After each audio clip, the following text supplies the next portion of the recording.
দীর্ঘ ৫ দশকের বেশি সময় ধরে অবহেলায় পড়ে আছে উত্তরাঞ্চলের ঐতিহাসিক স্থাপনা লালমনিরহাট বিমানবন্দর। একসময় এশিয়ার অন্যতম বৃহৎ এই বিমানবন্দরটি আজ পরিত্যক্ত ও জরাজীর্ণ।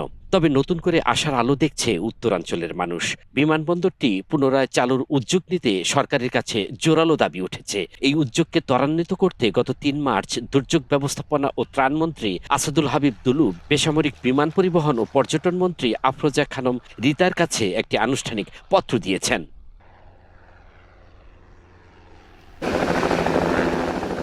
পত্রে তিনি উল্লেখ করেন, দীর্ঘদিন অবহেলায় পড়ে থাকা বিমানবন্দরটি দ্রুত সংস্কার করে চালু করা গেলে উত্তরাঞ্চলের আর্থসামাজিক উন্নয়নে নতুন সম্ভাবনা তৈরি হবে। ঐতিহাসিক এই বিমানবন্দরটি নির্মাণ করা হয় ১৯৩১ সালে ব্রিটিশ আমলে।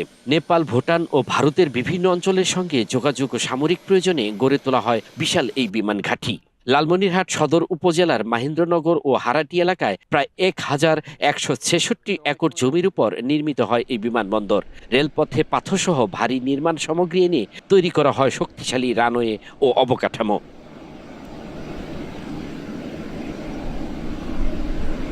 দ্বিতীয় বিশ্বযুদ্ধের পর ১৯৪৫ সালে বিমানবন্দরটির কার্যক্রম বন্ধ হয়ে যায়। পরবর্তীতে ১৯৫৮ সালে স্বল্প পরিসরে যাত্রীবাহী বিমান চালু হলেও তা দীর্ঘস্থায়ী হয়নি। স্বাধীনতার পর ১৯৭২ সালে এখানে বাংলাদেশ বিমান বাহিনীর সদর দপ্তরে স্থাপনের সিদ্ধান্ত নেওয়া হলেও শেষ পর্যন্ত তা বাস্তবায়ন হয়নি। দীর্ঘদিন রক্ষণাবেক্ষণের অভাবে প্রায় ৪ কিলোমিটার দীর্ঘ রানওয়ে, টারম্যাক, হাঙ্গার সহ বেশিরভাগ অবকাঠামো এখন পরিত্যক্ত অবস্থায় পড়ে আছে। ৫টি উপজেলায় দেখা যাবে যে সচরাচর বাণিজ্য থেকে ব্যবসা বাণিজ্য থেকে শুরু করে যোগাযোগ ব্যবস্থা সব ধরনের উন্নয়ন হবে এবং মানুষের ভিতরে মানুষ ব্যবসা বাণিজ্যের প্রসার বাড়াবে। এটা যদি এখানে চালু হয় তা আশা করি আমাদের এই উত্তরাঞ্চল অবহেলিত জায়গা খুবই ভালো হবে বা আমরা এই এলাকায় ব্যবসা বাণিজ্য সহ সবকিছু উন্নয়ন হবে বলে আমরা আশা করি। সংশ্লিষ্টদের মতে বিমানবন্দরটি চালু হলে উত্তরাঞ্চলের অর্থনীতিতে নতুন গতি আসবে। দেশ বিদেশের বিনিয়োগ বাড়ার পাশাপাশি কৃষি ও শিল্প ভিত্তিক পণ্য সহজেই কার্গো বিমানের মাধ্যমে রপ্তানি করা সম্ভব হবে।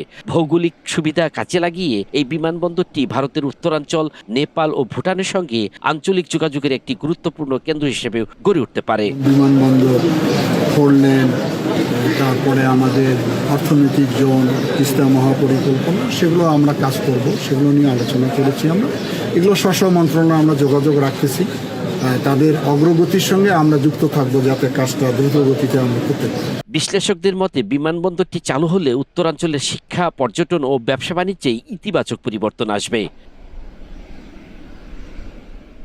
আল মাসুদ নয়ন, নাগরিক প্রতিদিন।